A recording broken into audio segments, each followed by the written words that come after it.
Okay, so how to animate a fight scene on CapCut? Well, there's multiple steps we're gonna have to follow, like removing the background, doing the lighting, separating the body parts and doing the animations, and then after that putting the background and some effects. So in this video we're gonna turn this picture right here into this more intense moving animation. All of this only using CapCut and Ibis Paint. So let's get started.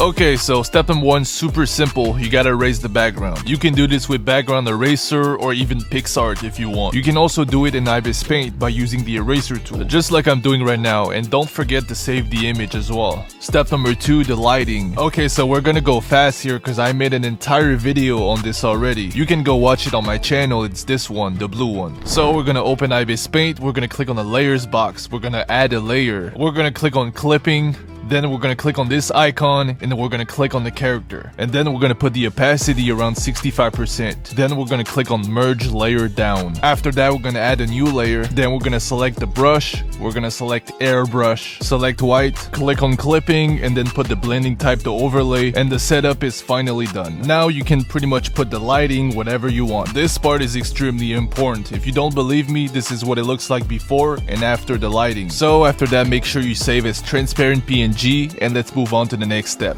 Step 3, separating the body parts. So we're gonna speed this thing up because ain't nobody trying to see me cut out body parts for 20 minutes straight. But here's the head, we're gonna save it as transparent PNG. So I'm pretty much using the eraser tool in Ibis Paint. And here's the 2 pieces of clothes. Next up, I'm cutting out the hair. I got 3 pieces in total. And I'm cutting out the eyes out of the panel. They're pretty easy to do. And all that's left is the face. So let's see what we got. We got the clothes, the main body, then we got the face, then we got the 3 pieces of hair, and finally the eyes.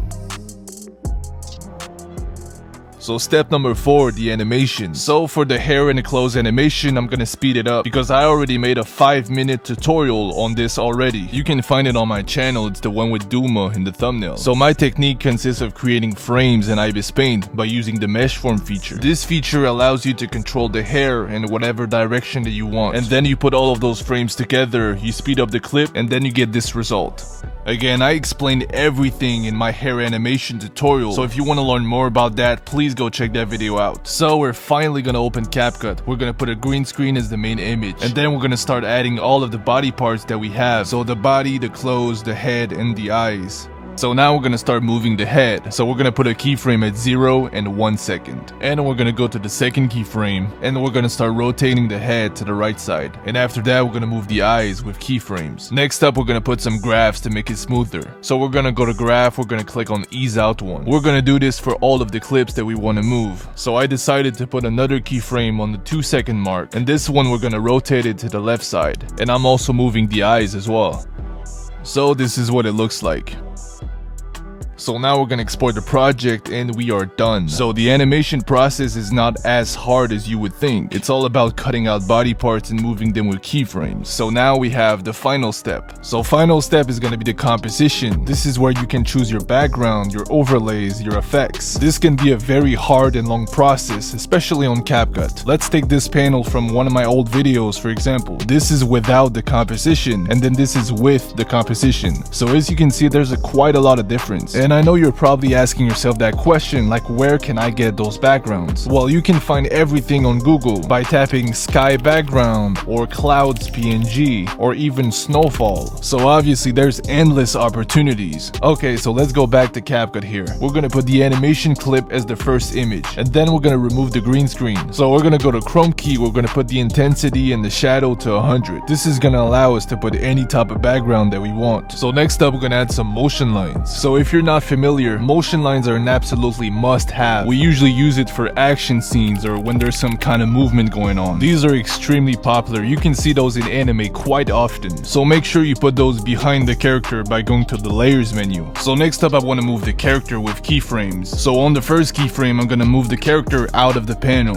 just like I'm doing. And then we're going to put some graphs. So I'm creating a graph that looks like this. So as you can see, the movement goes fast at the beginning and then it slows down in the middle. So next up, we're going to add some effects. So we're gonna click on lens, and then we're gonna click on vignette, and after that we're gonna apply it to all clips. This is gonna make the edge of the screen a bit more darker, which is gonna draw the attention to the center of the screen. So next up we're gonna go back to lens. We're gonna click on the AZ effect. This is pretty much an edge blur, so it blurs out the edge of the panel, which helps you concentrate on the center of the screen. So we're gonna apply it to all clips, just like last time. Alright, so next up we're gonna add some edge glow. So we're gonna click on edge glow, we're gonna apply it to the character, and after that we're gonna click on nightclub. We're gonna click on black flash, and then we're gonna apply it to the background. Next up we're gonna start adding some movement to the camera. We're gonna click on nightclub, and then we're gonna click on the rebound effect. We're gonna click on object, and we're gonna apply it to the character. We're gonna click on adjust. We're gonna put the speed to 60, the size to 75, and the intensity to 0. Next up we're gonna add the same rebound effect, but this time we're gonna apply it to all clips.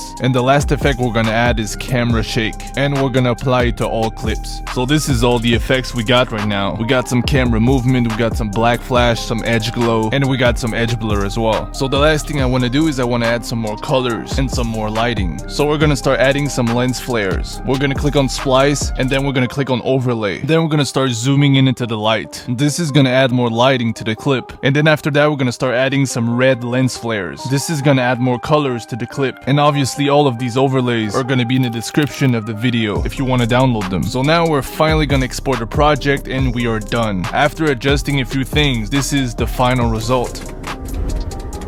So obviously I went very fast in this video, so if there was some parts that you didn't understand, feel free to slow the video down. And there's also a ton of other tutorials on my channel. For example, this one is on how to do the lighting, the composition. This one is on how to separate the body parts and move them with keyframes. Or this one, the blinking animation or talking animation. This one on the hair animation or even eyes animation. So yeah, you have all of the tools needed on my YouTube channel.